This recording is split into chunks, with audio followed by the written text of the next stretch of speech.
nga yung ilaw. Alam, pangit na ilaw. Paano walang hawakan?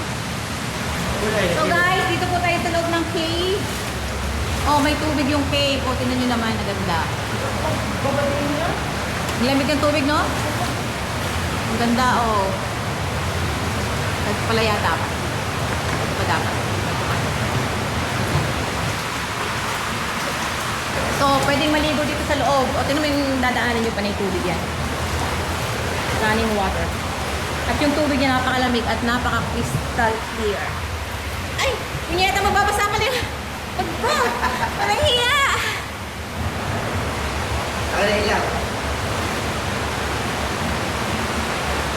Ano ba yan? Daming alalahanin sa buhay. Go! Dilim eh! Ay, perang! What does it? Saan?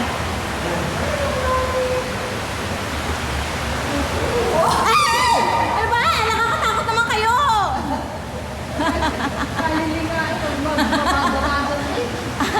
Ano, parang mga gold, no? Gold nga kaya talaga yan? Gold ka. Sige na, diretso. Tignan mo yung tuktok. O, di ba? Parang mga gold. Diba? Para talaga mga gold siya, no? Hanggang saan to? Hanggang pag na-stop na tayo, no yun. Pwede ka din niya maligo, ma'am. Just, lumublog ka dyan.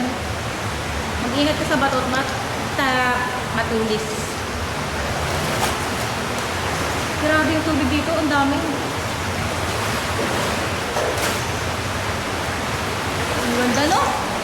Sobrang ganda. Magpa-picture ka na, Ma'am Jazz. Dito, oh. No? Grabe. Talaga ako nagsasawa sa yung balik-balikan.